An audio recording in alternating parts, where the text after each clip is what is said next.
Well, I don't know if I can actually say happy Monday, whether it's a happy one or not, whether you're gloomy or not, whether you're happy or not. Monday is a Monday and it's finally here. 16th of January 2023. Welcome back from the weekend. It was quite a long one for some, very short for others, but at the end of the day, we are all here. My name is Philomena, Mastiko, and welcome to Good Morning Uganda. We are here to start off the day, but also to start off the week with a lot of information for you. News coming in from all corners of the country, but also all corners on the East African bloc. And of course, coming in from the entire world, politically, socially, economically. That is why we are here. And hopefully, we will be navigating through the Monday morning together. Myself, my fellow anchors, and of course, you, our wonderful viewers. Of course, I am with Robert Kirabo, Nyonyintono. I do have Mollen, Kenyena with me, and of course, Felix Nkunda, giving you quite a whole package all the way from what's happening in the papers to the traffic updates, looking at the weather forecast, and later on we'll be having some good discussions, and that is in our GMU Newsrail, not forgetting some amazing interviews that are also lined up for you in the GMU agenda. But for now, Robert, good morning. Welcome back from the weekend. Welcome back from the weekend. Good morning to you. How are you doing? And I'm very fine. And of course, the entire team, I hope everybody is fine. Well, it's a new week and you have about another 7 days. Some say 5 because there are 5 working days to a number of Ugandans. Monday to Friday, and business is done. The rest is having your good time with your family and friends. But of course, we are always here to ensure that we update you with what is happening. Now, one of the interesting things, I'm not so much into sports, Mastiko, but these days I'm beginning to pick some interest over what is happening between Arsenal fans and then you have Manchester United and Manchester City. But there is, I think, something between Arsenal and Man U fans. So yesterday I went to catch a drink at some place, and I found that it was time for soccer. Now, drink. Yes, Good water. Yeah. Yeah. I don't know, of course, Felix would think what he does most is, you know, of course, the mind will rush to what you're commonly with, but I hope the drink didn't catch you. Definitely not. Oh. It was non-alcoholic because I don't take alcohol. It was non-alcoholic. But at this place, there were Arsenal fans watching, and despite the fact that Manchester United wasn't playing, but I think they never wanted Arsenal to win. Now, for me, I'm caught between. Someone asks me, which team do you support? I'm like, yeah, the one that wins. I'm for Arsenal. I've supported Arsenal. I asked him, which team do you support? He said, I'm for Man U. So I'm like, fine, at least it's not playing. Now, hell broke loose when Arsenal won. I want to tell you, these guys were almost mad, and even Gawega, like, this is how Africans support European teams, and they get this, so some almost shedding tears. I'm like, no. Express plays here, Villa plays, but I didn't see that. But I know somebody who can actually tell us, who's probably well versed when it comes to the game of soccer. Felix, good morning. Good morning. Did you catch a drink as well, or it caught you? It caught him. Or none of the above, really. It could be. Yeah, I did catch one as I was watching the game of Arsenal against Tottenham, and I must say it was a good game. Very, very good. The performance of Arsenal didn't expect it to be that good, though.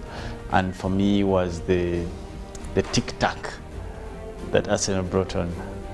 Clearly, it was a better team. And I know Robert is just fearing to say that everyone knows he's been buying. Yes. Which is quite. Arsenal supporters have come back most recent. It's been a while, so I think it's fair for them to be happy. Yeah, but it was a good game. I caught it, and I liked the goals, the score sheet. Saka doing the first one, I think. Then that shot from Thomas Partey, which hit the pole, for me was the winner if it had gone through. But anyway, the weekend was quite also a a bit long, Yeah. you know, a couple of activities.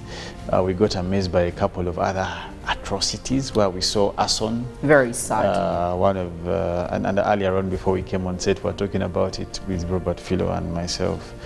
And the big question is, what kind of love is this, man?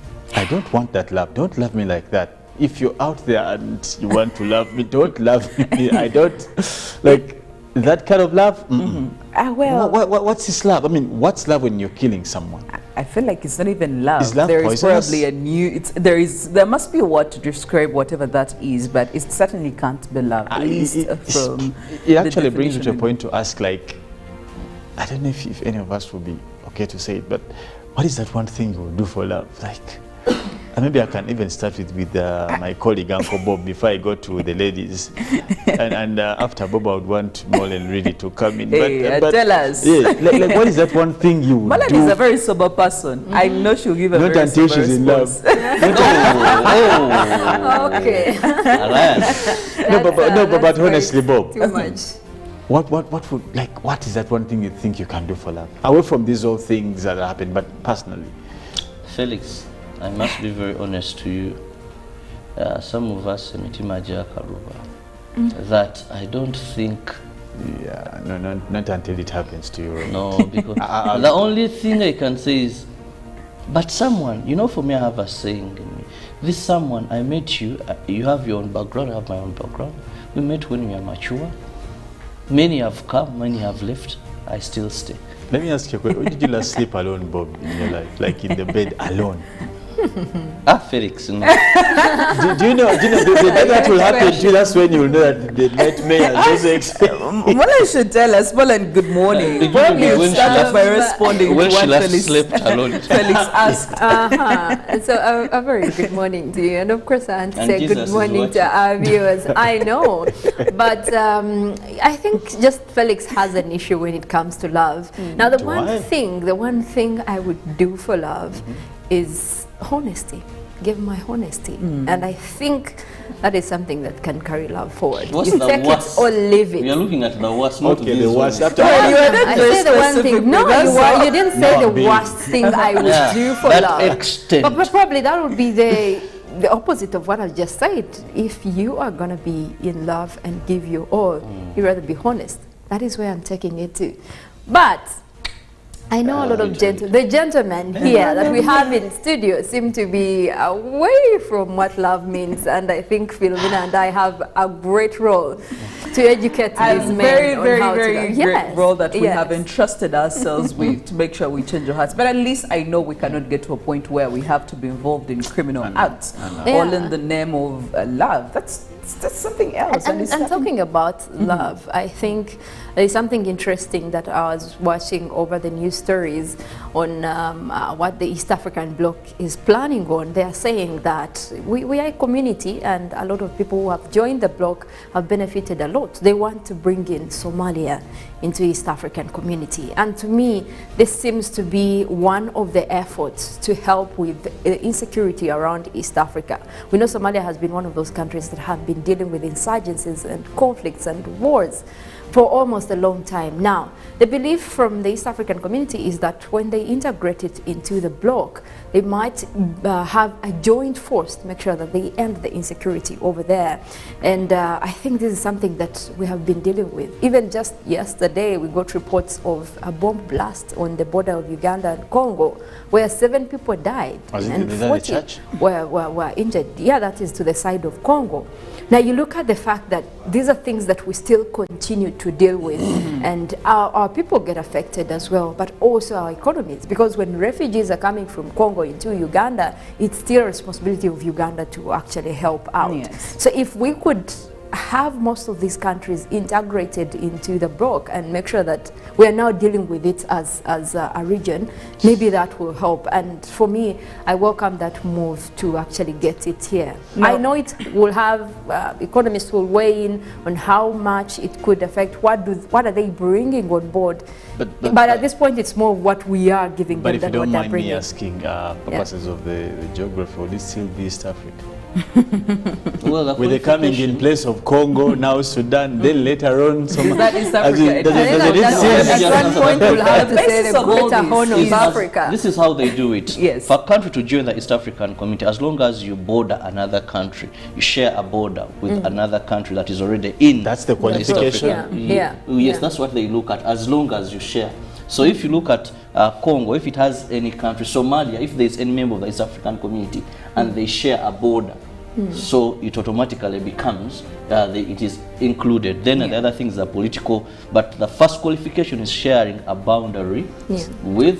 So if Somalia becomes a member and there's another country that shares a boundary, I don't know how far this With is. Somalia, yeah, because I feel like this is so extensive. At the end of the day, we'll have the whole African. That's East the African worst region. yardstick if to that's the use. yardstick, yes, we're using. But hey, If what Uncle Bob is actually It the is. truth, Yeah. I don't think. No, that's but the worst yardstick. geographically they fit in the block, because if you look at, in general, the Greater Horn of Africa, it takes in Somalia, even Ethiopia, if you might put it across. And if you look at the whole of Africa, this is just a small fraction. Look at sections like South Africa. Even what we're talking about, even if we were to add countries like Ethiopia, we would still be looking at a smaller Africa. portion compared to what South Africa as a country is. So I'm telling you, this is You know that we no still longer have something East that Africa. can. well, that That's is fine. at least I know that at the end of the Previously day. it was there, East African. When we speak of the integration, at least I know that that is the kind of love we need to be spreading to other people We don't want and to be wanting too the big. best for them, development and all of that. But hey, a lot of stories, like I did say at the start, we're going to be looking at some of the local stories, what happened, and of course, eventually we'll be getting onto some of the international highlights as well.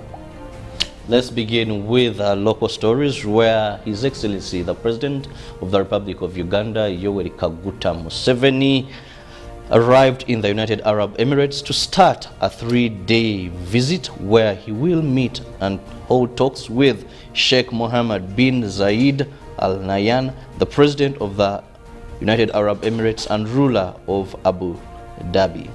The President will also attend the Abu Dhabi Sustainability Summit and hold talks with government officials and the business community from the United Arab Emirates. Earlier, President Museveni was seen off at the airport by the Vice President Jessica Alupo, the Minister for Presidency Honorable Babirye Mili Babalanda, and Head of Public Service and Secretary to the Cabinet Miss Lucy Nachobe.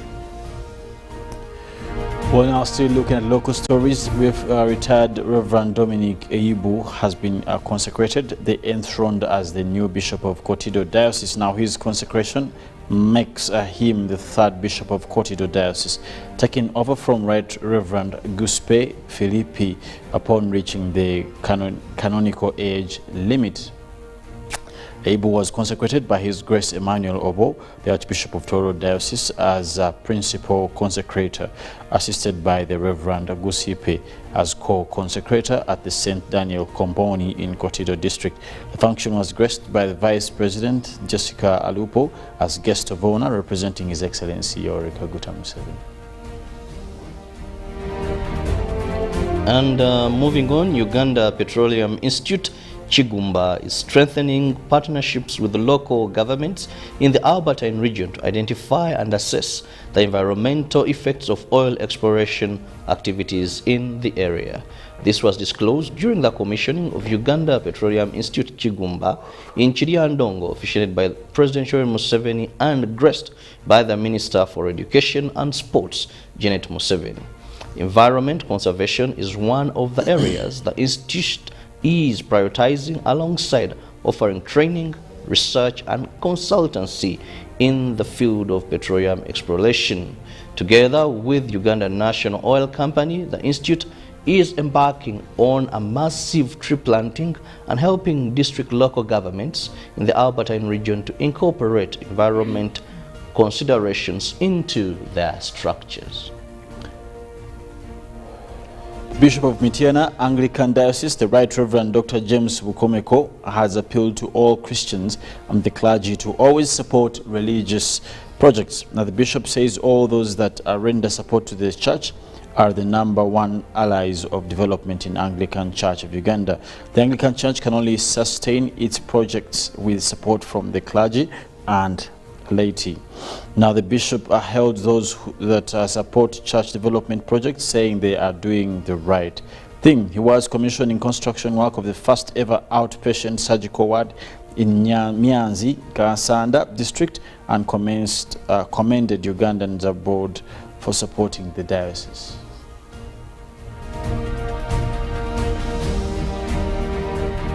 At some of the international stories, Nepalese are observing a day of mourning for victims of the country's worst air disaster for some 3 decades. At least 68 people died when a flight from Kathmandu to the tourist town of Pokhara crashed and caught fire on Sunday morning. Mobile phone footage showed the Yeti Airlines flight rolling sharply as it approached the airport. Now it is unclear what caused the crash, but Nepal has a tragic history of fatal airline accidents. A search and rescue operation that involved hundreds of Nepalese soldiers was suspended overnight due to darkness, but is due to resume on Monday morning. Now earlier, local TV reports showed rescuers scrambling around charred sections of the aircraft which hit the ground in the gorge of the Seti River, just over a kilometer from the airport. Most of the 72 passengers and crew died, but there were unconfirmed reports that several people had survived, although critically injured. And the United Kingdom government plans to revise the law to give police more powers to crack down on protests after demonstrations that have seen some people blocking roads or marching slowly. The amendments to the Public Order Bill, to be tabled on Monday, will broaden the legal definition of serious disruption, giving police greater flexibility and absolute clarity over when they can intervene in a protest. Police have already been given additional powers to prevent protesters from using guerrilla tactics. The moves against the right to protect follow a series of demonstrations, mostly by activists who have adopted more aggressive tactics to push the government into doing more about climate change that have blocked the M25, the London-Orbital motorway that is the busiest road in the country, and closed down parts of the capital. At least 10 people have been killed and dozens of others wounded in a bomb attack during a service at the Protestant church in Eastern Democratic Republic of Congo, according to the country's army. Now, the explosion killed at least 10 people and wounded 39 others, the army spokesperson Anthony Moreshe said on Sunday. Both tolls were provisional, he added. Moreshe said that the attack during the Sunday service in the city of Kasindi on the border with Uganda was likely carried out by the Allied Democratic Forces, ADF, an armed group that has pledged allegiance to the ISIL. Later on Sunday, the ISIL group claimed responsibility for the attack, and the ADF, which began as an uprising in Uganda but has been based in DRC since the late 1990s. Survivors and witnesses said the blast severed some people's limbs from their bodies. And in climate news, German police says they have removed almost all climate activists from German village that will be destroyed to allow expansion of a coal mine. Now, hundreds of officers cleared around 300 activists from the Luzereth in an operation that began on Wednesday. Police says they removed activists waiting in tree houses a day after clashes broke out between both sides. Two people were still holding out in an underground tunnel at the site in western Germany, police added. Now, there are no further activists in the village of Luzerath, police said, adding that the buildings at the site had been cleared by Friday. Police says that 35 tree structures and almost 30 wooden constructions had all been cleared away, and climate activists are saying the village and others nearby should not be demolished, and the coal under them near an open cast brown coal mine should be left in the ground. Well, while all that is happening, also it's quite necessary for you to know about your health and do something about it. Robert. Best way to enjoy life is when you're healthy, because when you're healthy, you can work hard. When you're healthy, wherever you need to go or any event of socialization, you're there. So how do you do that? By simply keeping your body strong to fight off a number of diseases. And these drinks that I'm holding here are non-alcoholic, but also They are not only drink something you drink, they are immune boosters. At just 1,500 each of these bottles, hallelujah, ginger tea drink, hallelujah, tamarind drink, hallelujah, banana juice drink, you'll be able to fight off a number of diseases and make some savings. Well, being Monday and the fresh new week, obviously you need some inspo to start off the week with high energies or high vibes, if you want to call them that. And we're going to do that by giving you one of those songs that is going to really put you in that kind of a setting. When we get back, we'll be having some more discussions about the crimes of passion that are taking quite a toll on Kampala residents, the victims, the people fully involved in them, the legalities around them or the illegalities around them. What is police doing? What's the way forward? Myself and Felix Nkunda will be talking more about that right after this.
Well, I don't know if I can actually say happy Monday, whether it's a happy one or not, whether you're gloomy or not, whether you're happy or not. Monday is a Monday and it's finally here.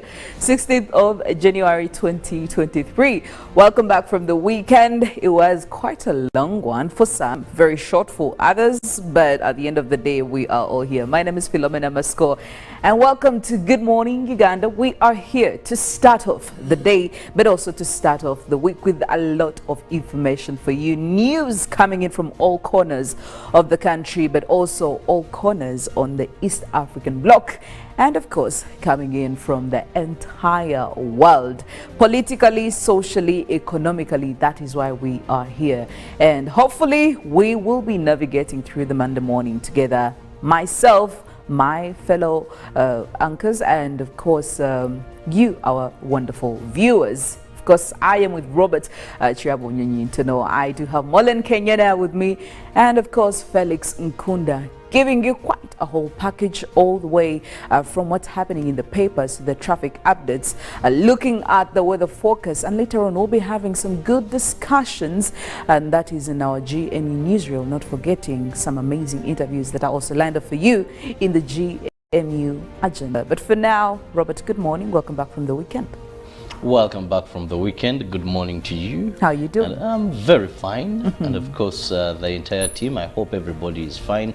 Well, it's a new week and you have about another 7 days. Some say 5 because there are 5 working days to a number of Ugandans. Monday to Friday, and business is done. The rest is having your good time with your family and friends. But of course, we are always here to ensure that we update you with what is happening. Now, one of the interesting things, I'm not so much into sports, Mastiko, but these days I'm beginning to pick some interest over what is happening between Arsenal fans and then you have Manchester United and Manchester City. But there is, I think, something between Arsenal and Man U fans. So yesterday I went to catch a drink at some place and I found that it was time for soccer.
Well, I don't know if I can actually say happy Monday, whether it's a happy one or not, whether you're gloomy or not, whether you're happy or not. Monday is a Monday, and it's finally here.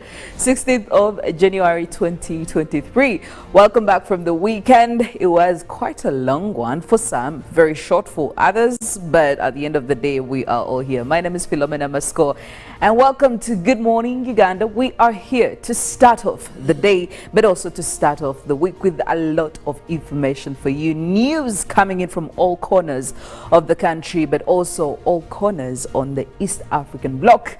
And of course, coming in from the entire world, politically, socially, economically. That is why we are here.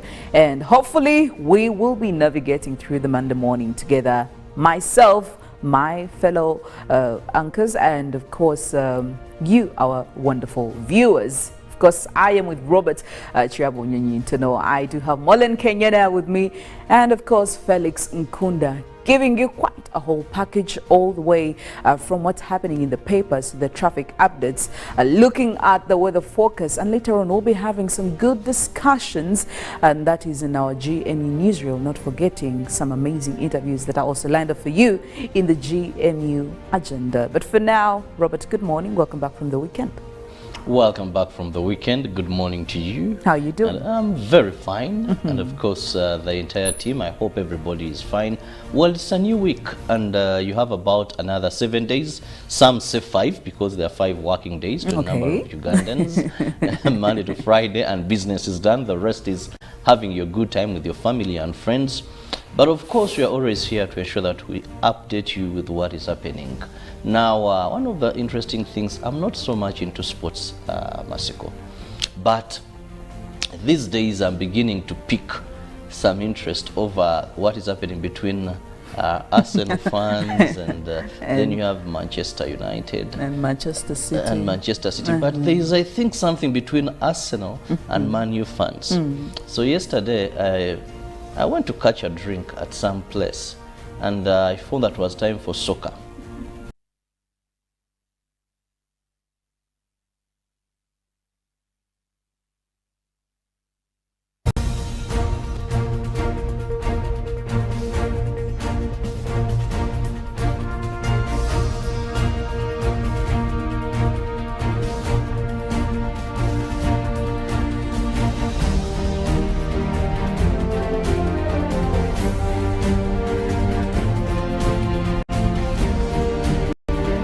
This is Good Morning Uganda.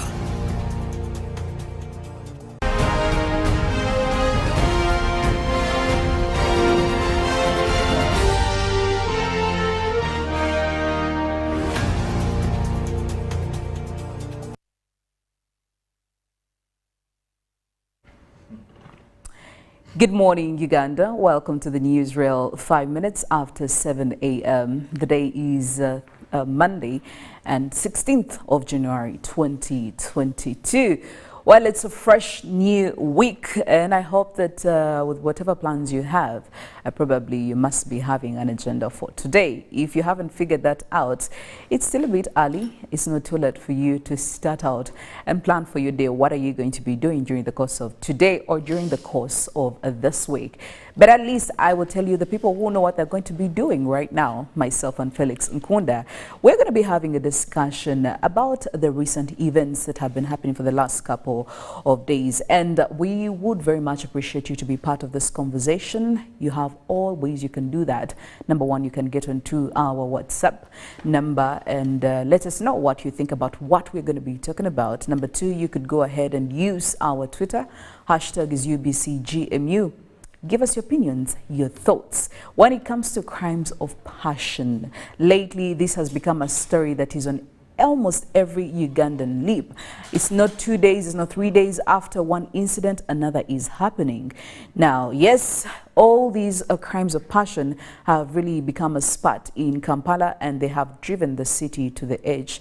Now, yes, most of them you could think they are actually premeditated, while others you could actually think it's just a response to provocation, at least for some of the stories that we have seen. Now, I mean, the other, was it last week? We did see a number of people commenting in after that viral video where we saw 2 young girls try to harass each other or try to harass one girl over someone would call a man. And recently we also saw another, which again is under investigation by police, where it is allegedly said that there is a lady who set her cousin on fire on allegations of having an affair with her boyfriend. But again, it's still under police investigations, but the story seems to be taking that direction. And even after a certain probing that was done by police, it actually showed the lady eventually said that this person, the man she set on fire with the other lady, was her boyfriend. And I mean, there were other stories that the neighbors had to say.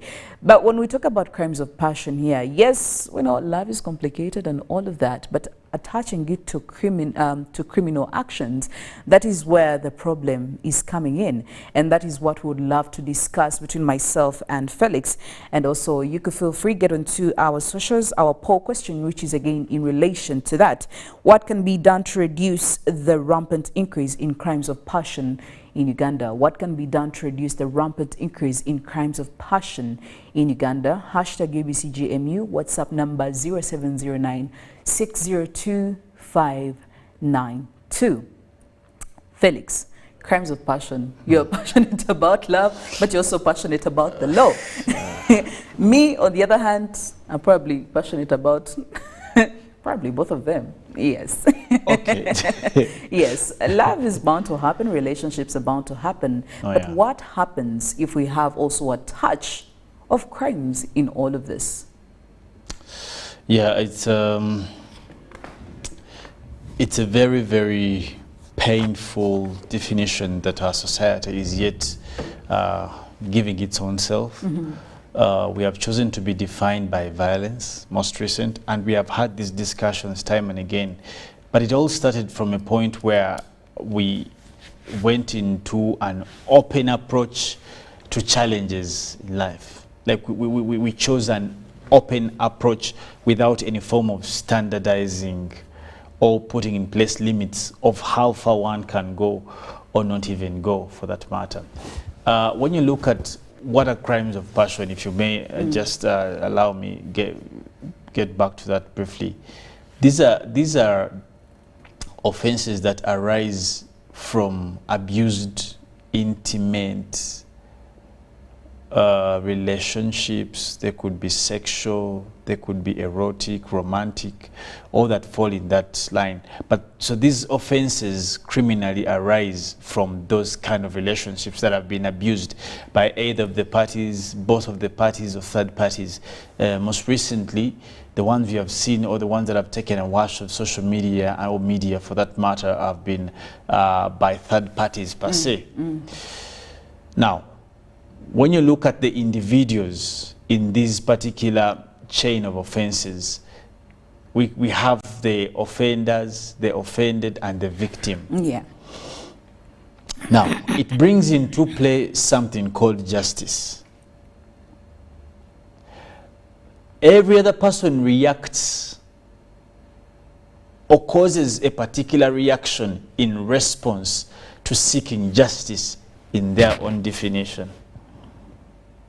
And that's the worst bit of crimes of passion. That people define justice as they feel it attached to the passion they have for these people. I don't know if I try to bring it out, or like the yardstick of how they react is not given by the parameters of society or the law, but by the parameters of the feelings they carry. So they're personal. Judgment is passed according to how they feel. And that brings me what you said earlier. It could be how they feel in a moment, yes, or over time, or over a series of events. These, for example, happen in families. Many a times you've had violence. Domestic violence is one of those examples of crimes of passion. Murders have happened. Many people in Luzira will tell you, when my husband came and ABCD happened, I was so annoyed, then I got this and I hit him. And I hit him with this, tool or whatever. You get the point. So and this is the biggest challenge with this kind of offenses, that the judgment is cut out from my feelings, either in a moment or accumulated over a time. Now, why should we be concerned? You know, the biggest reason, even as to why probably we are also discussing it, these things have been happening. And I'm honestly, if you've watched some medias, if you're careful to note on Uganda's media spectrum, you'll have a story about these kind of crimes. A woman cut the husband cut the woman, then he burnt the children, then after he killed himself. You've been hearing these things time and again, time and again. But they all relate to one of the biggest causes of crimes of passion is infidelity. Yes. Dishonesty. And poverty. And I can relate to all of them singularly. I'll start with the likes of infidelity. It is a tradition in African setup that there's even a word called polygamy. And now that's a different thing. I don't know if it's accepted as a practice for cultural purposes, but purposes of this show. I think culturally, it's something that has been passed. Yeah, it has been passed, it can and it pass, comes off as very normal. Yes. Yeah. Now, that's a very different thing, because if it's a known, it's treated as is that. But what we are seeing most recent is not actually polygamy. We are seeing a wave of young people committing in an adventure they are totally green about. I think green is even a fair word. They're totally black, like totally empty about. When you look at social media, all the videos, by the way, you're only seeing this, but there are very many videos of violence. Because that's what has come to, you know, I mean, as a test come to now, us, yes. Absolutely. But this is a challenge of a generation. We must accept and deal with it in that sort of confrontation. So it's not individual based, really. It's a generational challenge. Let's accept and not be shy to mention. When you look at the victims of what forms our discussion as examples or case studies, none of them are over the age of the years of 25. None of them. The victims and the people who are causing the harm. Look at them. We should accept that this that we call a big majority of population in our country needs help. And how do the evidence of this is we need to be keen and understand what is before the eyes of our children of this particular generation. What are they watching on TV? In fact, there's one time I was having a very bitter discussion with a colleague of mine. Yes. And I was questioning the use of UCC. And I want to question it again on TV. The regulatory authority, the Uganda Communications Commission, when does it crack the whip? Let me tell you what happens. Everyone in Uganda can access whatever they want on the internet without any repercussion. If it's pornography, you will access it. Even after the regulation that had actually come in by the late... Trust me. Yes. If it is violence, suicide, whatever, nothing is blocked in Uganda. And you can try it right now. Anyone watching TV can try it. I mean, just go on a couple people, your search engine, type anything. VPN, and then they really get all the access to all the it has information nothing they want. even to do with VPN. Direct. You just go in and type how to kill someone. They'll ask you, but with knife, gun, which gun? If you say gun, there is a number of options for you. But there's a full commission that is set out to assist, because as a watchdog, this is your role. Because societies must be defined by particular values. That's why we have institutions like police. Honestly, why do you think even in covenants in Uganda, in the vigors of priests, they put cameras? I mean, you have brothers and sisters and These fathers staying, humans, they yes. can't be still, but there are cameras. Why do they buy dogs? Why do they close the churches? For us who are Catholics, in fact, every other time you see a priest or a nun coming to take away the cabbo, but it is in church. Because every money that is collected, someone will but if you have a full institution and we do not choose to have some sort of guidelines on what is available for our people, our children, you people, this generation is losing track. Okay. Felix, also looking at this, we clearly see that this is an instance where emotions have become a hazard. Because, I mean, like you did talk about earlier on, you're like, why do you have to love me like that? I mean, if it's that the kind of love you're giving me, it's terrible, it's dangerous. Yeah, right. So we're looking at a scenario where emotions have become a problem, and emotions are too human. So what would the best way to approach this? Because again, like I did say, some of these, are they responses to just provocation? Could it be that we do not know how to handle that? And also, why has, because also you can notice that there has been a laxity, again, like in how we are dealing with it as communities.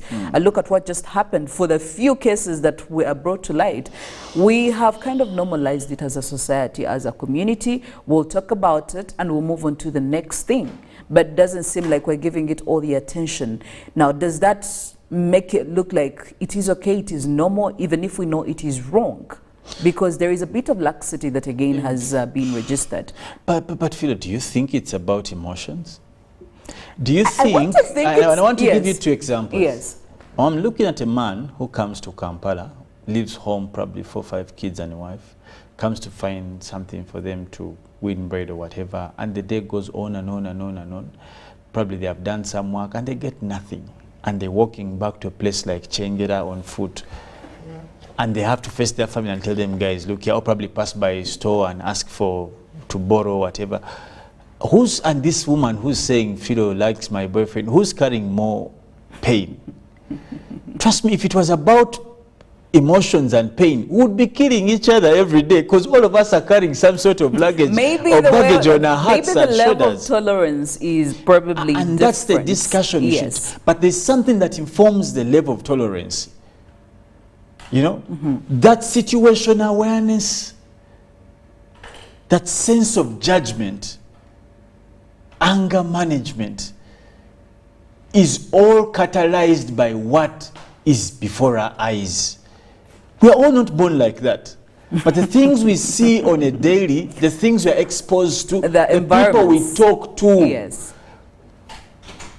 When you read some of the challenges these countries face, when you see some of these juvenile offenders, and you try to ask them, they tell you, no, I saw it here, I read it here, I got it here.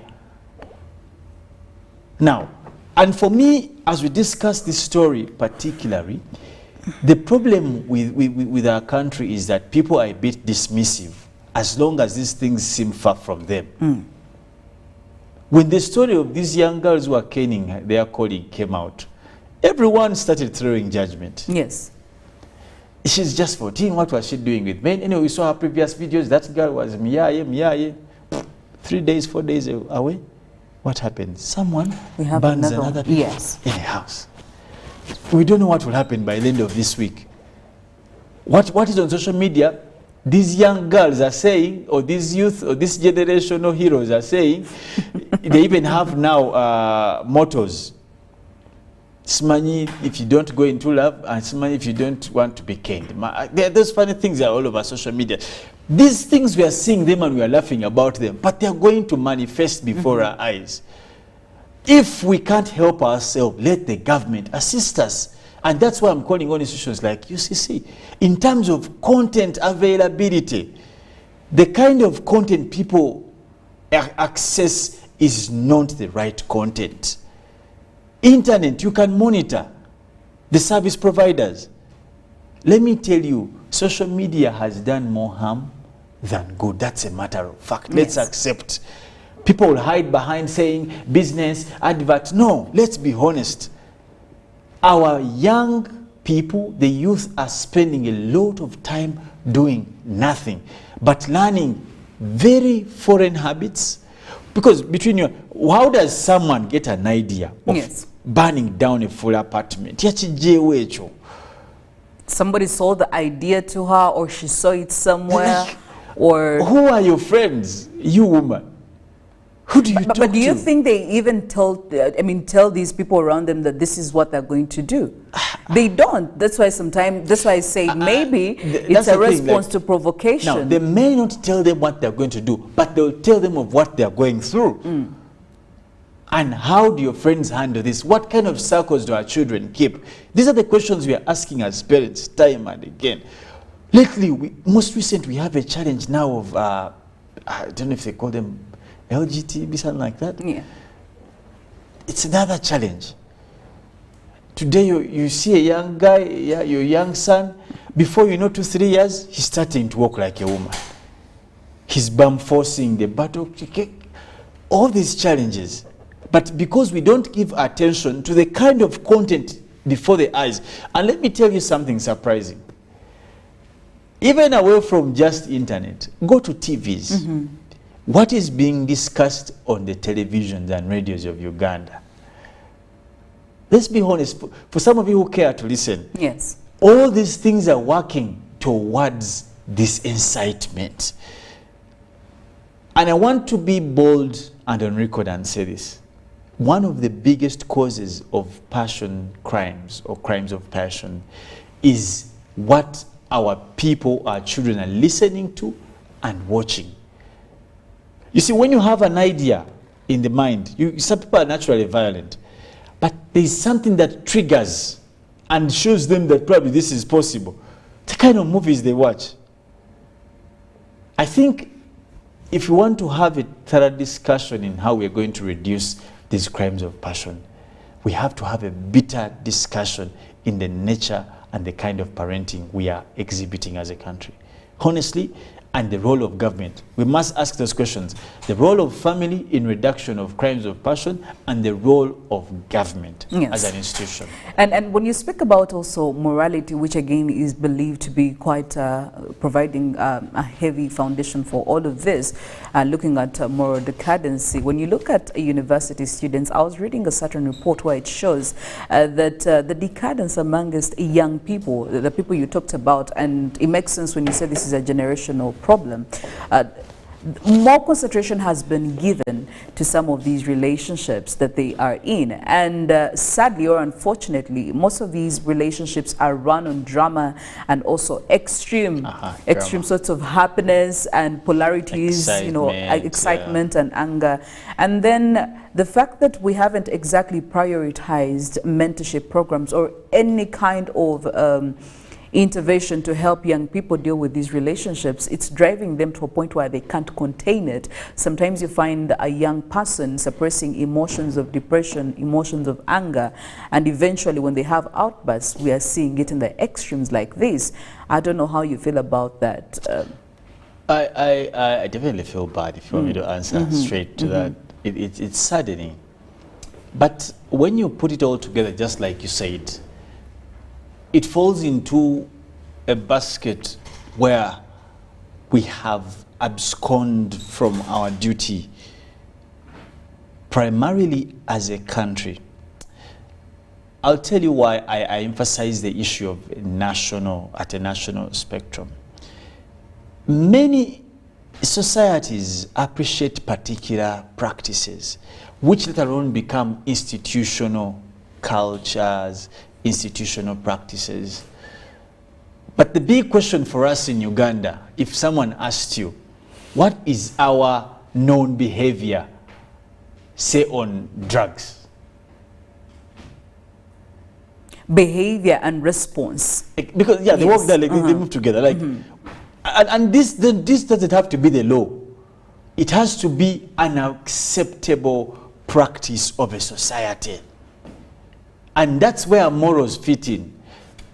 When you go to some countries, and God has blessed that we have been able to travel a bit, some countries You can't find alcohol available. It will take you probably half a day to look for somewhere to buy alcohol between the hours of 8 and probably 4 in the afternoon. But tell you what, in Uganda, it's a 24 hours availability of drugs. Regardless in which form you want the drugs, you'll get them. Now, how do you say such a society is going to live by morals? Because between you and me, you know the effect of drugs. What is our culture? What is our culture in terms of standardizing practices, acceptable vis-a-vis unacceptable? All right? Let's look at our exposure. Today in Uganda, anyone can have any shop. There are places known in this country for nudity. Nudity. And people know in Kampala, in the outskirts, yes, in the suburbs, nudity. And it's okay. This country came to a point where in Uganda we say, chetwala, like everyone can do what they want. You find a taxi man parks in the middle of the road and he's waiting for people. And yes, he causes jam, but he's comfortable. This thing, you get the point. But this is a country that has, like, you go, a border man will slap someone, will tap a woman's buttocks. It is okay, and they will go, no one will say. Like, we have failed to standardize what our country, we want our country to be. And that's why anyone can do whatever they want. But Felix, who will do that? So you don't talk about morals. Yes. Who is going countries to standardize that? The community, They the people must, in no, it power, must start there should be somewhere. the law. Philo, it must start somewhere. And I can tell you without fear of any doubt, we cannot stop blaming our leaders of this country. We can't stop blaming from the head. Any form of leadership, you have done a big disservice in terms of arranging society.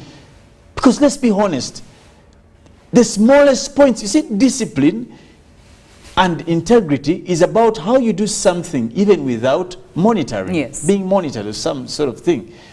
But even when the people who should be able to crack the whip on the kind of lawlessness that happens are being part of it, what do? These things lead to another. There is no one to check anybody. The people would ideally be The doing that checkers are the number are one. the victims. And that's the pain we are dealing with as a country. That we need to accept and have a common vision, common standards of a country. It is not so hard, honestly. We just have to redefine our perimeters of what's acceptable and not. We can't have... The Honorable Sarah Pendi, if I'm not mistaken, brought this to Parliament. Yes. We must have hours for people to take drugs. There's nothing wrong with this, guys. We can't say we are a society of drunkards. In as much as it's a source of income, we must also accept that we are not formed and made of this. Does that also say much about our priorities? Actually, when you talk about that proposition by Sarah Opendi, I did see a number of other key players or stakeholders in this alcohol industry talking about how the government is going to lose a lot of money. But I mean, does that actually show that our priorities are not on the moral generation of the country? Rather what we can milk out of the economy? Yes. And I think this is what, now brings it to what you're ratifying what I'm saying earlier, that we need to redefine what do we live for as a country. You get the point? What do we live for? Up to this point, if we have failed to identify ourselves as a country, where we have countries where people keep on doing whatever they want, these small pockets of lawlessness we accept to pass will breed bigger. One time we were in court here at Uganda Road, someone threw a bottle at a magistrate, a judicial officer. And it is unheard of. Like, where do you get the nerves? That's to do that. All of us, some of us got goosebumps, and you're like, whoo! And you're like, you get the point. Yes. Like, you go to social media, they will abuse the president, words you can't put through your mouth. That's true. Hey, They abused. There's a time they abused the king of Uganda, the honorable, the Peter Mayiga, the Katikiro. Yes. For that, I think for him, he just gave up. And all these examples I'm bringing, they are not different from the discussion we are having. These are the evidences of a lost society. We must find track to bring back the society, because we are losing track. And this generation, and I want to challenge the people who are viewing or listening to us. And some of you think it's not a generational challenge. Let's just go back a bit. There's nothing, and this is something I've learned over the years. I may not be very old, but probably old enough now to know some of these truths. Yes. There's nothing that is happening today under the sun that our forefathers have not seen, that have not gone through. Infidelity has been here since times of Jesus. Who did they burn? You get the point. You can imagine. So I think for me, if you ask me a straight-on question about morals, Philomena, if we don't take interest, and I want to call on the first family, the second families, all the people, the leaders, the ministers, church leaders, we must agree to address the problem of morals of this country. Yes. From all spectrums, from families. If you are a father, imagine now the parents of the children that were burnt, how they feel, and what's the feeling of the ones who burnt. You're putting your parents in unnecessary pain. Well, there you go. But our poll question is still running. What can be done to reduce the rampant increase in the crimes of passion? What can be done to reduce the rampant increase in the crimes of passion? Hashtag UBCGMU and WhatsApp number 0709602592. And Wilson, you're saying that there is need to instill mentorship and moral programs, especially amongst the young people or the young generation. We have to start right from the roots, and as we come up to sort the issue. And also I do have Doreen saying that these young people learn these things from the adults in the society. So in other words, a bad example is being led, especially considering that the young people look up to the adults in their lives, in their societies, and the people they hang around.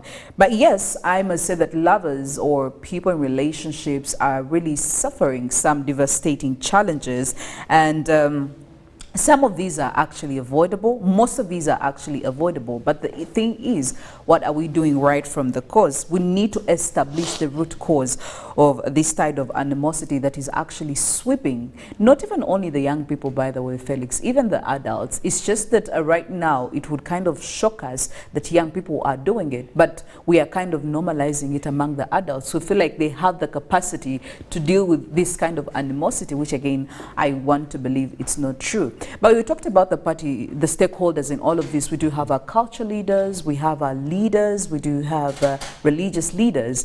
But the one group of people I also would love to talk about, and probably how they can control this or they can help, is the police, from the legal perspective. Because you're dealing with people's emotions here. And aligning that with the law, how hard is it or how easy is it? You see, when you come to criminal law, if I may relate it to what you're asking, most of these offenses fall under criminal practices or law or offenses. You realize that the composition of a crime to become totally full, you have to have an intention and execution, which is later on an actus reus, or the act for that matter. Now, it means that these offenses have two elements. One, they are well thought, which is probably no one would call the mens rea. There's an intention. Now, the intention, the preparation, later on, emancipates itself into an action. It could be an omission or commission. You can imagine what it takes someone to invite someone into a room, Yes. lock them in, and burn them. This is something they probably thought about. They have planned for a while. Maybe they even have fuel, gas, or some. Like it's a pattern series of events as they occur. Now, it means that, and we saw some people on the statuses were writing about these girls, all these kind of things. It means that there are people who know some of these things. This information is known before actually the events are executed. The only thing police can do is always come out conclusively and make investigations and apprehend. Later on, courts will apprehend or give sentence to the people. But why I don't want to, and I'm sorry, I wouldn't want even to go to the point of police failure. I think we must be brave enough to discuss how do we prevent getting to this point. Yes. You brought in an aspect earlier when we were discussing. We didn't talk about the role of various players to make a bit of retardation in terms of how immoral we have become as a society. But there are two major people I want to make comment about before we finish. One are families and the religious institutions. And I'll tell you why I want to, later on probably the government, but why these particular ones. One of the things we must be careful as parents of this beautiful country is the kind of children we raise, how we raise them, where we raise them, what we raise them with, and what we are training them for. There are people there are families who are happy for violence. And it is evident. For them, they will tell you, do this, beat you. For them, violence is the way to go. But later on, it may manifest as simple violence in a home state, but later on it bats this when it gets out. Let's go to the churches just briefly. What is the role of church in putting into order? Most recent churches have focused on the gospel of Chitwale, whatever they are taking it. Chitwale. No one is talking about the real matters of ministry. Everyone is bringing into gospel that is sellable. Because if you're talking about family raising children, no one is going probably to come and give money to your church. When you're talking about Chitwale, like miracle, take your. So I think we need to redirect ourselves, families, religious leaders, the state, and this I emphasize, the ministries who are really, Minister of Gender has a big role.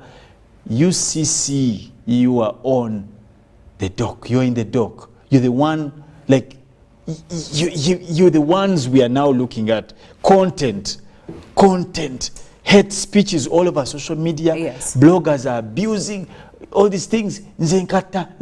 What are you doing? These crimes of passion are a mirror of what we are yet to see. They are reflecting so much that is unseen, yet later on it's a threat in our society. Well, it's a very long journey that we have to start traveling right now when it comes to crimes of passion. It's not just only that. There are very many other supporting issues that are building up to this. And sadly or unfortunately for us as a society, we are seeing the end results, the outbursts that are not turning out well. So what do you plan on doing that, on preventing that as an individual? I am leaving that question for you. Remember, the conversation is still ongoing on our socials. So go ahead, let us know what you think about that. But for now, we'll look at some of the big stories in our papers. Briefly looking at the Daily Monitor, new details emerge on Love Triangle fire. Again, this is in relation to what we have been talking about.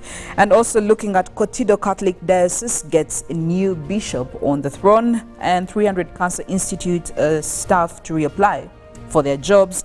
And Otafide praises move to return UNRWA to works. And Luwero authorities reopen Bombo mosques after 2 weeks.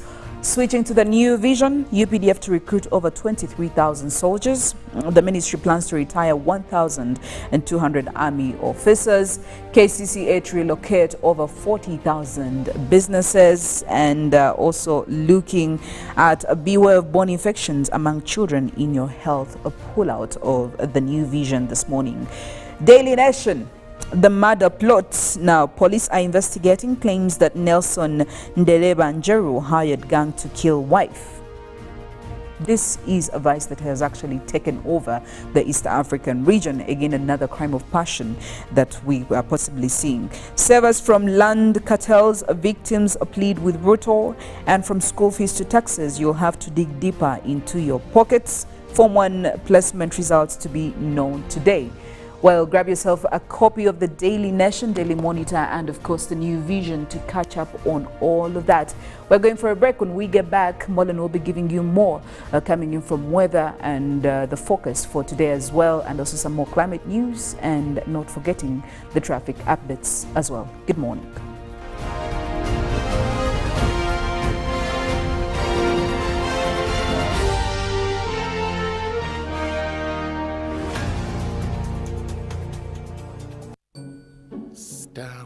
Keeping an eye on all your balance the old way. I got this. Yeah. Balance is... Yeah. What is he up to now? Star 11. Keeping an eye on all your balance with the My Airtel app. You have the power in your pocket. The power to see all your balance in one place and in real time. Unlock that power with the My Airtel app. Visit the App Store or Google Play now.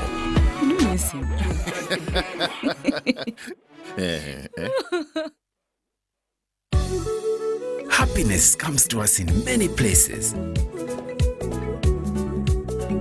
It's in knowing the mosquito net keeps our children healthy. The wife having the support of her husband. It's in deciding together when to have a baby. And for some, focusing on what's important right now. So what's your happiness? Make the right health decisions to ensure happiness for you and your family.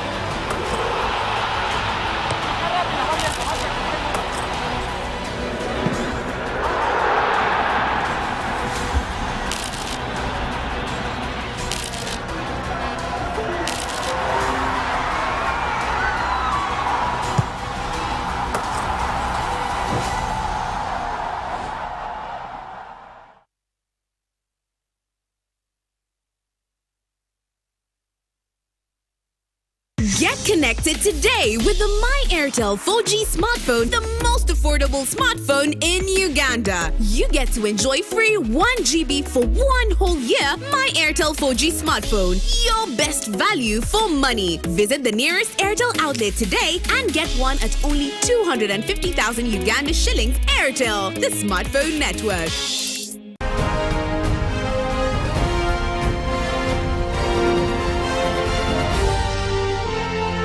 This is Good Morning Uganda.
This is Good Morning Uganda.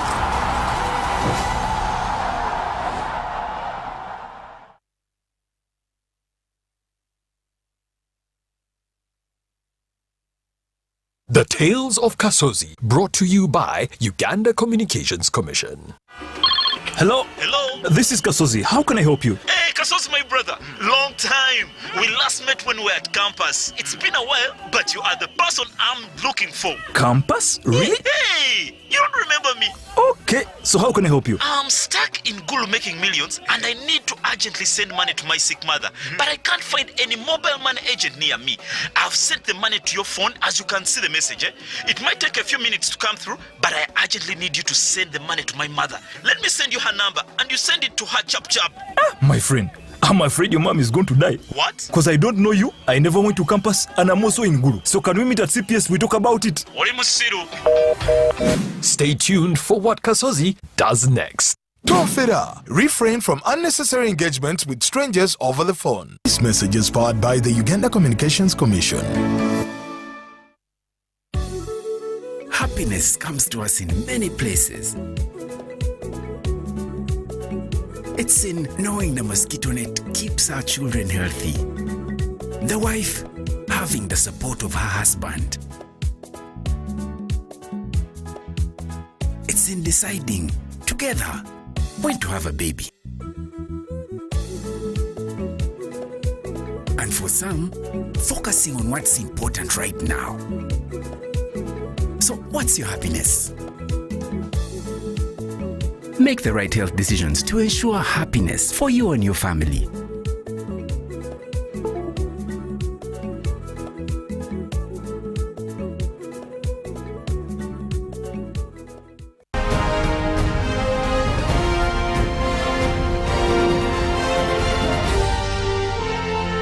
This is Good Morning Uganda.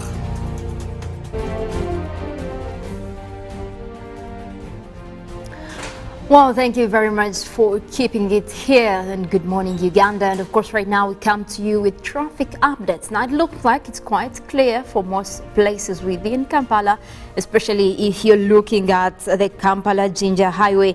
Now, although if you're getting into that road via the Lugogo bypass, there is a little bit of traffic that forms up just as you're heading towards the highway. But that clears. It's just a small distance right over there.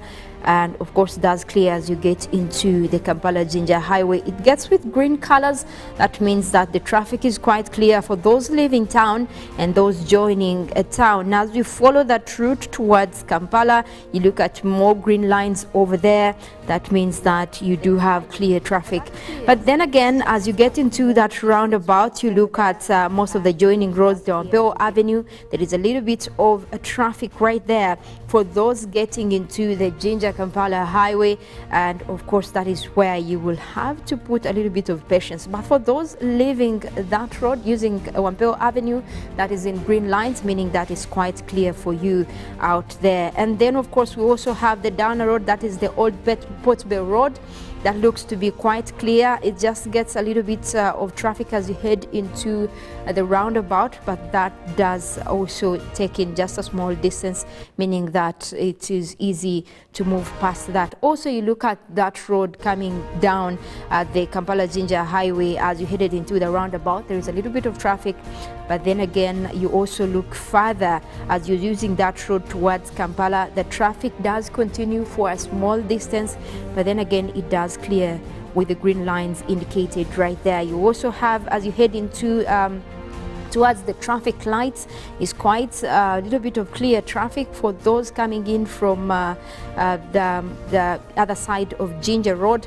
But then again, where we have some concerning traffic is those using Yusuf Ulule Road towards the Kampala Ginger Highway. You will encounter a little bit of traffic. It is quite intense right there, so that is one to look out for. So if you were planning on taking a detour that is from Kampala Road and you want to use the Yusuf Ulule Road, you might want to rethink that decision, because there is some intense traffic right over there.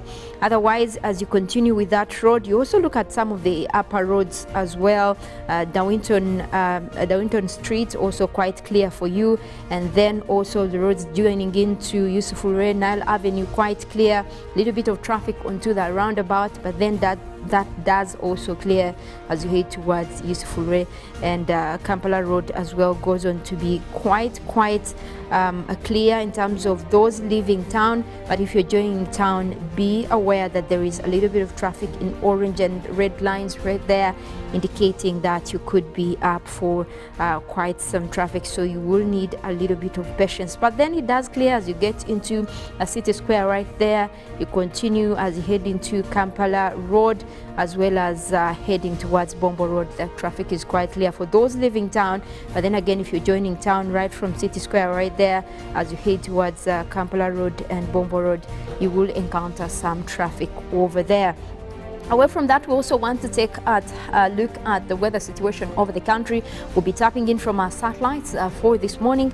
We're looking at quite a clear morning for you. That is for areas around northern Uganda. We're looking at eastern Uganda as well. We're starting off with quite some sunny skies. That does also continue across the midwestern part of the country. We're looking at Hoima.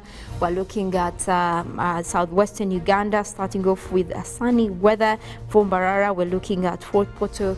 We're looking at areas within Masindi as well. Also the central part of the country, that is areas of Mubende, Ruwero, right there, Nakasongola, starting off with sunny skies. We do have a few clouds that are starting to develop across Lake Victoria, and that is where we do expect that we might be getting a few rains for this morning, and that will take in the eastern side of Lake Victoria, that is towards a western area as well, Masaka, Kampala, Wakiso, Entebbe, Mukono. We could be looking at a few of those rains come through for this morning, but also those will be in very small quantities until afternoon, where we do expect a much larger system to be developing across the Lake Victoria Basin. Otherwise, it continues to be quite dry and sunny across the Karamoja region, central part of northern Uganda, where we have Gulupadel right there, also starting off with a sunny morning. Soroti, Amuria, all the way towards the Elgon area, across Mbale, also likely to start off with quite some sunny skies. We'll go ahead and take a look at the forecast for this morning. We'll be starting off with some of the areas where we do expect light showers, that is for the western parts of Lake Victoria, Masaka, Kalisizo, Zimbabwe and Rakai, starting off with a chilly 25. Those rains will be coming through as the morning progresses, and the system is expected to cross over into the afternoon.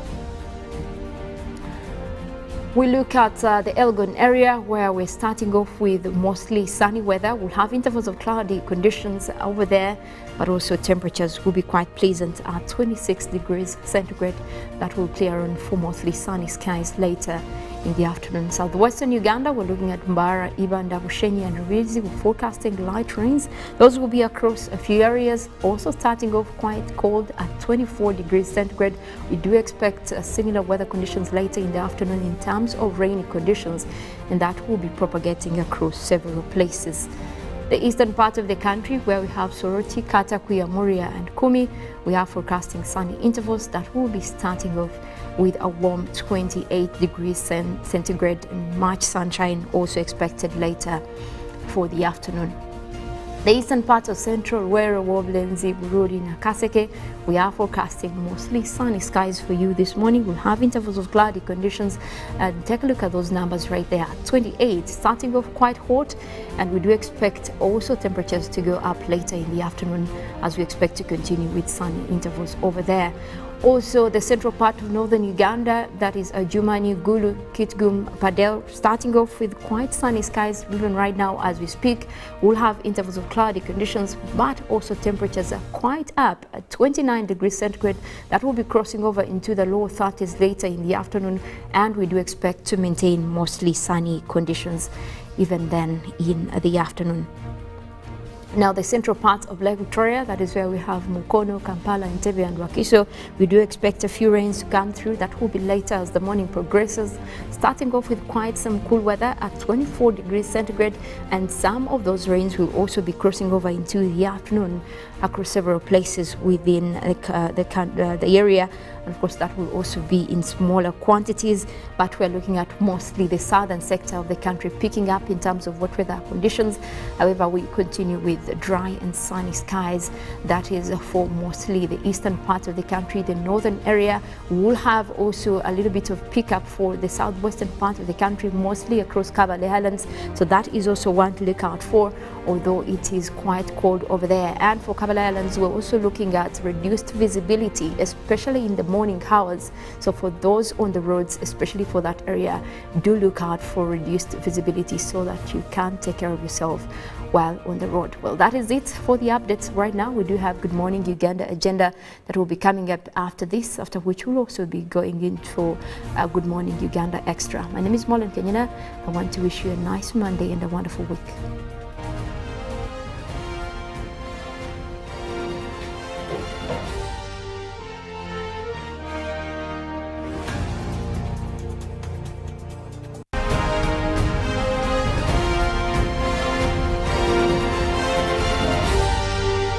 This is Good Morning Uganda. When you talk about our motherland Uganda, the Pearl of Africa, you cannot fail to smile because of the smile that fills the faces of the citizens. Our nice good weather and nature that sustains us all, that enables us all to continue each in their own way, because we are all different even according to each individual's work. But what joins us to become one person is the sweetness from the flavored drink Alleluia Jingati drink and Alleluia Tamarind drink. The flavor that quenches your thirst while at the same time treating and healing your body because it is 100% natural. Enjoy the drink that has got the tamarind juice in it. Made by Alleluia Reflexology, Healthy Solutions and Nutritional Research Center Limited. Get yourself a bottle of Alleluia from all shops around. Pick of the day on UBC.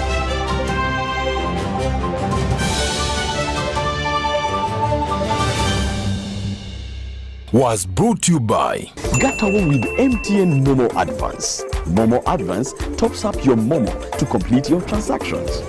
Dial star 165 star 5 star 3 hash to apply. MTN Momo Advance is always available when you need it.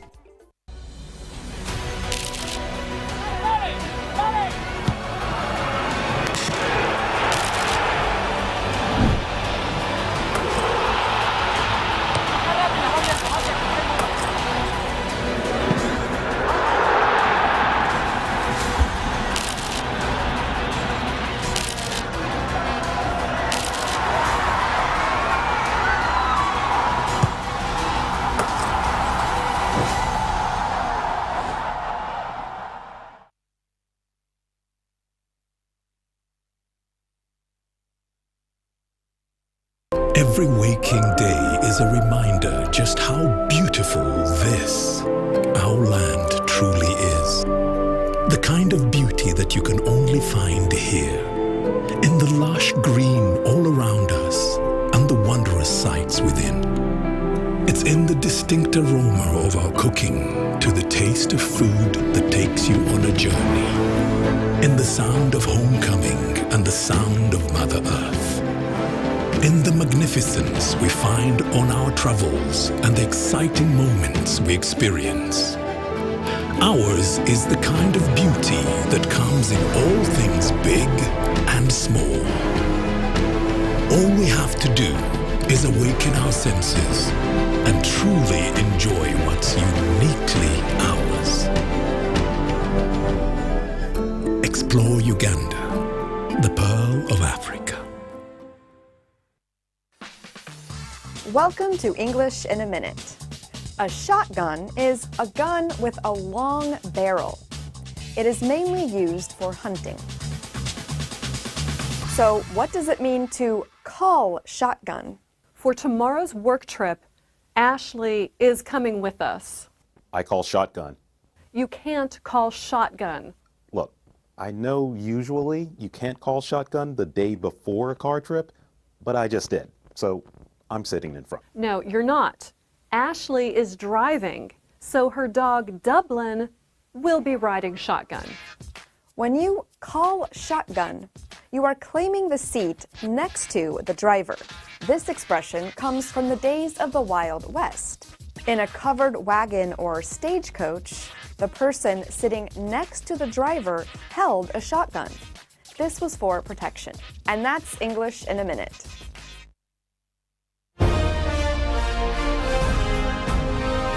Live from Now Avenue in UBC Studios. This is Good Morning Uganda.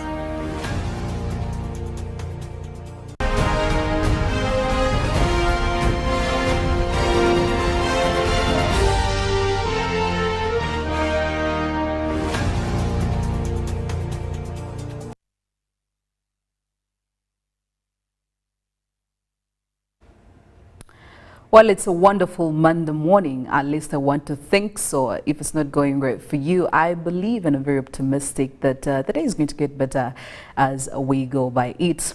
4 minutes after the hour of 8 a.m. Good morning, Uganda. Thank you for joining us on this very special segment that is the GMU Agenda. Well, we do have quite a number of special guests with us this morning to articulate on some of the issues that are really affecting us in our society and, of course, in our country.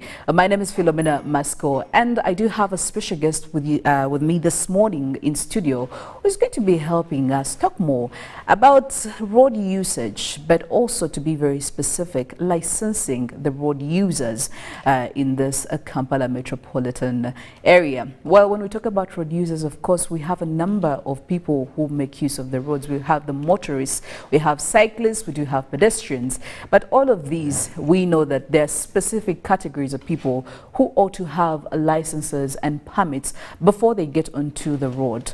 And this morning, of course, I am joined by our special guest, who is the Traffic Commandant, Kampala Metropolitan, Kauma Nsereko Rogers. Good morning. Thank you for joining us. Good morning and Happy New Year. Happy New Year too. It's been a while. Yeah. This is the first time, at least this year. Absolutely. Absolutely. Well, I'm very happy to have you here this morning, and I'm very happy that we are going to be talking about this. And actually, before we get into it, I must say, I love the fact that we have given a lot of attention as a country and all the stakeholders, police, Ministry of Works, government in general, when it comes to road safety, when it comes to accidents. I think from last year we have talked more about this, more often than I've actually ever noticed. Absolutely. There is a lot of attention, there is a lot of effort that has been driven towards that direction. I am seeing police coming in very handy. I am seeing the ministry also coming in a bit hard on everybody to make sure that they do have what it takes for them to be on these roads. Because the number of accidents, again, also, amidst all these efforts, we have been seeing, it's been quite a volatile curve. Yeah, some seasons we are seeing the numbers go high during the Christmas season. A bit disturbing, but I do believe we're on the right track. Of course, even with all the stubborn elements, I know we are going to do it. Yes. Yeah, but this morning we are going to talk about anything related to the process of licensing road users, and of course, very many other issues that go along the way. And this is where Afande is going to come in handy and tell us what exactly is this.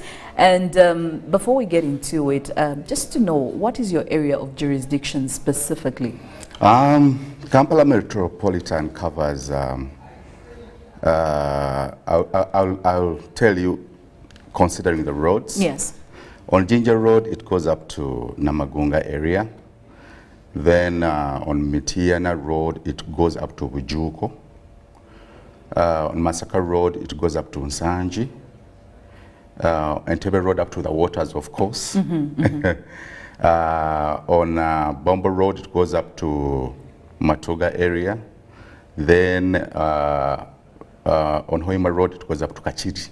Okay. Yes, so that's the area of Kampala Metropolitan. All right. Yes. Now, exactly who is supposed to be using these roads and what do they need exactly for the specific categories? If it's a motorist, what do they need to have them use this road? If it's a cyclist, what do they need? Maybe if you break it down for us, then we can probably have a direction of this conversation this morning. Yeah, yes. True.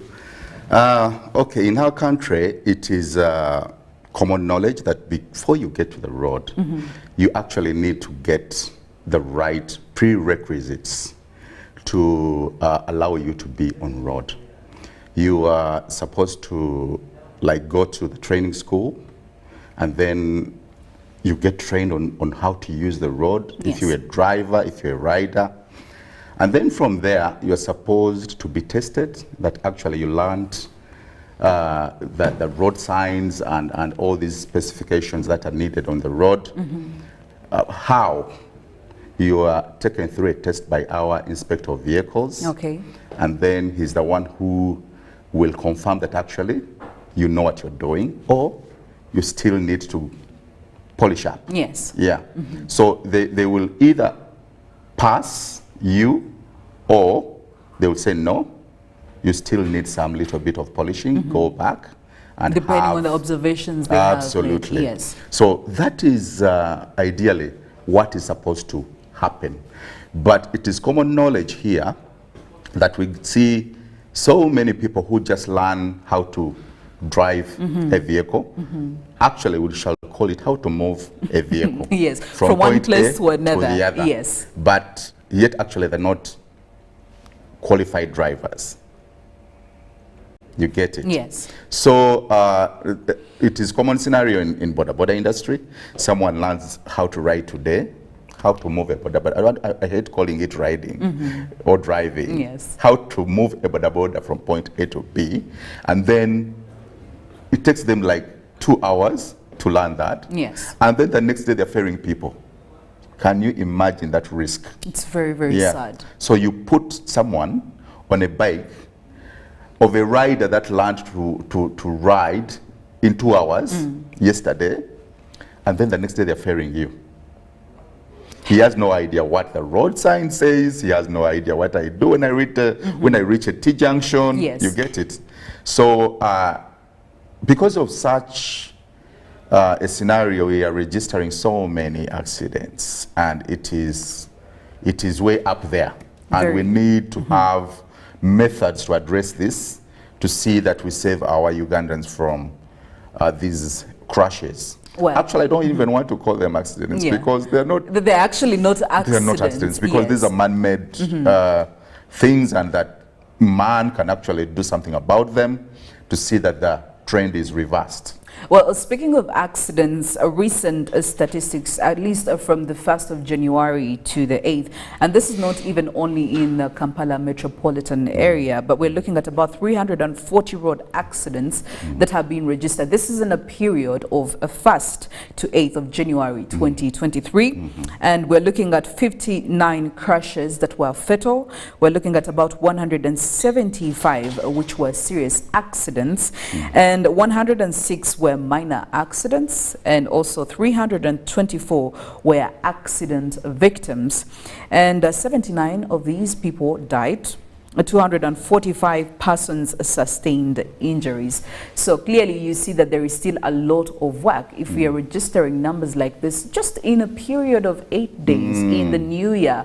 We are not yet even into the first full quarter of the year. So it's really, really sad. But you do talk about having these the driving schools, the licensed driving schools, and this is where I actually want us to start, because I know these are the people who are ideally supposed to be training the people who are supposed to be on the road. Now there is an issue of unlicensed driving schools, and this issue actually arose even last year. I think it was around July where the ASP, that is I think Farida Nampima, was talking about telling the ministry how we have some unlicensed driving schools.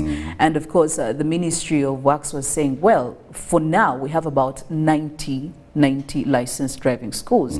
But of course, Farida was insisting, yes, if we have these schools that are not licensed, and they're training our people that we are supposed to trust on the roads. What are we doing about that? What are we doing about this now? I just want to know from you, do we have actually some of these that are still behind there, they have not yet come to light, and what's the plan? Yeah. I won't even beat around the bush, because it is true we still have some unlicensed driving schools. Yes. And of course the Ministry of Works has to check your premises and to see whether they're worthy of a driving school and whether you have the right charts and whatever instructors before they permit you to operate as a driving school. But I think they're doing their job, because we were once in so many meetings to see that we identify the people who have the prerequisites to operate as driving schools. But backdoor, you know, it is very hard to enforce each and everything at the same time. So you have those backdoor driving schools where the instructors are not licensed, the vehicles are not specific for teaching, driving. Yes, and actually later on I would love you to take us through some of the prerequisites. We would love to know, because I could be signing up with a very wrong driving school. So I need to know some of the things I need to look out for. Yeah, of course you need to demand for the license from the Ministry of Transport, Ministry of Works and Transport, to ensure that you are actually in the right driving school. They have to have that certificate that they are allowed to operate as a driving school. Without that, you are probably not in the right driving school. However, what we do is that for us, we want the driver to be taken to the IOV to ensure that this person learned how to drive. We have so many people who have taught themselves how to drive. You get it, without necessarily going to. That's true. The sons of rich people, they learn, the cars are all over in the compound, and they teach themselves how to drive in their compounds there. So, lucky enough, they go for tests, and they actually pass the tests. So, those cases are there. So, but the right thing to do is actually to go to the driving school, and then from there you are taken to the IOV and be tested, and then you pass. But you have to ensure that the driving school is licensed by the Ministry of Works and Transport. All right. Yeah. But now, how exactly are you tackling this issue if we still have them in? Because my worry is we are going to keep dishing out people, and you know, probably they know a few things here and there. Some of them could be lucky enough to pass the test. But one thing I have recognized and realized, and I'm sure even you have found it, most of the people, yes, they will move the car from one point to another, but some of other supporting aspects, like reading the road signs, you know, doing what are you supposed not to do on the road. You see people overtaking probably on the wrong hand side. They do not know who has the right of way when they're entering a roundabout. That issue there, I believe it's some of the, it's building up to the number of accidents, because when you look at an accident, usually when you get to the scene, you start questioning, but what was this person thinking? How did this happen? I need someone to take me through this. Yes. I love that you see that, because we also reach scenes of accidents and we wonder how in the world can this happen at such a space? You get it? But of course, the process is on. We shall not wish everything to be here at a go like that. Of course, we need to appreciate that our country is not that developed yet. We are a developing country, and as such, processes take long to be in place in such situations. So we need also to appreciate the fact that we are on the process of developing, and by such, systems have to come in place to be an organized society. And in this area where we are talking about now, these are some of them that need to be rectified. I believe our bosses are on set, and they're watching this program, and they know what the challenge is. It's not like we are talking rocket science here. They know what the challenge is, and things are being streamlined. Things are being streamlined, and at a certain time T, we shall get there. Okay. Yes. Now, I feel like we need to talk about the borders independently as a whole different topic altogether, because it's been quite a challenge. And we have been also seeing it, these ends from the outskirts. We've been seeing what's been happening to the borders. I think for like the last half of, actually for the whole of 2022 and right now, the conversation is still rotating around how well and efficiently the border industry can be streamlined, especially on the roads. I mean, there's been quite a lot of opposition. There's been a lot of this and that from different, a lot of politics. A lot of politics from different corners. And the thing is that we are starting to think maybe there is no synchronized system of managing them, right from the Ministry of Works down to the traffic police, and yet every stakeholder has a role to play. Now, I will start with the last week. I think police did issue, they told them, they gave them an ultimatum of about, I think was it 3 days, for them to have acquired their permits, or else they were going to face it rough. And indeed, on Thursday last week, it was not really well. My border man called me and gave me his story and told me, let me tell you, Philomena, right now, I don't know if I can breathe. I can't get, because he does not have a permit yet. But also he was telling me about how the process is a little bit hard and tedious. It's not something you can achieve in a span of just 2 or 3 days. What is happening? Please take us through that whole. Now, I've been in this directorate for quite some time now, and let me tell you, I even laugh about this because these border people will never have enough time. I'm telling you. Okay. Because from way back, let me tell you, Philomena, from way back, these are the same reasons that come up. We have not been given enough time. We have not been given enough time. We have not, so this time will never be enough. Even if you gave them 2 years to sort themselves, even if you gave them 2 years, they will never, believe me. However, we need to start from somewhere. I mean, we shall not be here, like confusing each other. Yes. Yeah, because you can't say that you can buy a border at 5 million. Yes. And then that you cannot afford a permit. Hello. I know someone goes for about 400,000. Is that the permit goes for about? Yeah, but there's a process of that General Katumba is trying to follow up, to have it reduced. To have those permits for border riders reduced. That process is on, but it is not yet through.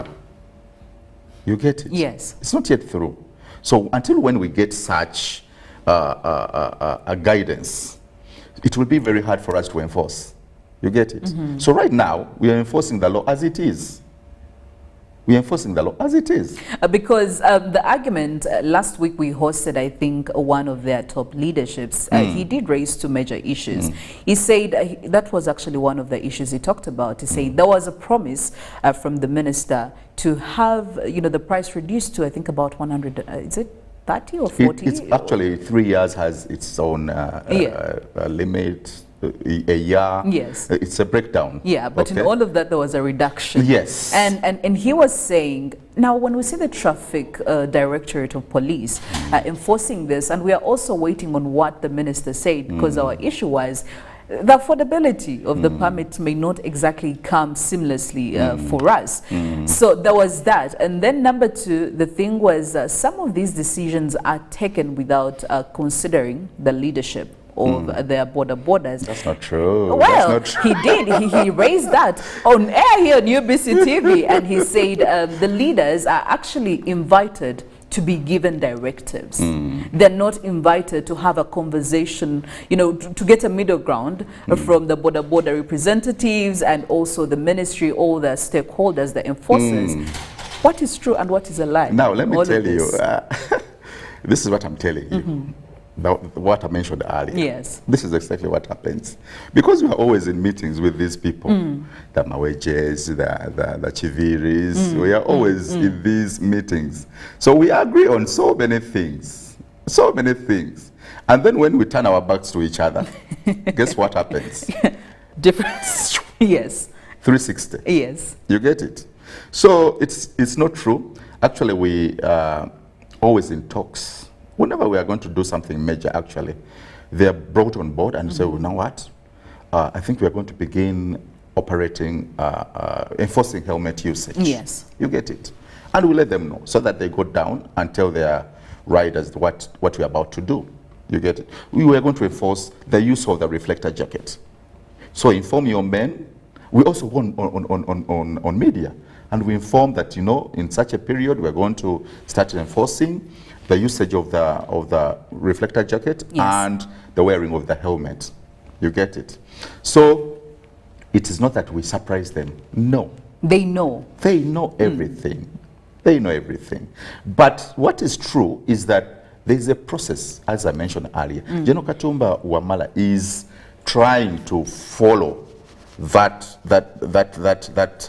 process of having the permits reduced. Yes. But you know, procedure, things take a long time to be endorsed. You get it? Yes. That now this will work or this won't work. So it takes a long time. Okay? The bureaucracy is there, which we also need to appreciate, because not everything that you will bring and then tomorrow it starts operating immediately. It's not that way. Things have to go through a process. Yes. But now, until when that time comes, what are we going to be doing between now and then? You get it? Are we going to let everyone be on the road and kill our people and also kill themselves? I think we need to put some kind of checks to see that at least people keep within the limits of the law for the time being. All right. Until such a time when we get those other guidances. Okay. Yes. Well, this morning on the GMU agenda, we're having a conversation when it comes to licensing road users. What's the process? What is holding us back? What's the progress that we have made so far as of today, 16th of January 2023? And I am having this discussion with the traffic commandant, Kampala Metropolitan, that is Kauma Nsereko Rogers, and he's giving us some of the intel or some of the, you know, the details of this process. Who is frustrating who? Because again, this is something that we are trying to debate. You know, social media is awash with a lot of talk. You'll find a number of people probably siding with border people, but also some people who are appreciating the work that is being done by the Uganda police. They're called necessary. I mean, it's really necessary. We need to know. Well, go on and let us know what you think about. Be part of this conversation. Share with us your opinions. Give us your 2 cents. I'll be very happy to hear what you have to say. The WhatsApp number is 0709-602-592, and on Twitter, hashtag UBCGMU. Let's talk. I mean, at the end of the day, we all use these roads. You'll hear frustrations morning, afternoon, and evening, but some of them, sometimes I feel like we cause them, we bring them upon ourselves. but Afande, still speaking of this road usage, over time, we have seen medical practitioners, again another issue I feel like we need to address, medical practitioners urging all the stakeholders, government, traffic, to have people, to ensure that people go for these tests, because at the end of the day, we want to cut down the number of accidents. And they heavily believe eyesight and very many other problems could be one of the reasons as to why people are not you know, fully efficient on the road, and we're seeing accidents. Now, with this, again, we've had stories how there is some money that is being corruption, that is being paid by some of the drivers to maybe whoever is supposed to be receiving or doing that test to just let them get onto the road. At the end of the day, we have not done any tests. If it's true, we have not done any tests. Now we are seeing people who are partially blind driving during nighttime, during daytime. Imagine a scenario like that. How true is that, and what do we do about that? Yeah, you are right. We have cases of corruption are there, indeed. But, of course, you know, it takes two to tango. And then two, how are we going to prove that allegation? Yes. How are we going to prove that this officer was corrupted? You get it? So it is just hearsay. And you know, hearsay is not admissible anywhere. I heard that Philomena paid some money to do this. Yes. Where's the evidence? You get it? So it is very hard to prove. These allegations are going to be there. From way back when I was still a very, very young boy, I used to hear, oh, traffic police are corrupt. I've grown into an old man, that is still the song that is being sung today. Yes. You get it? But when we get cases where someone is actually pinning me, Kaumansereko, for being corrupt, those cases are handled. Yes, they are handled. Yes. Extortion, what? They are being handled. But where you just allege and you can't prove, remember he who alleges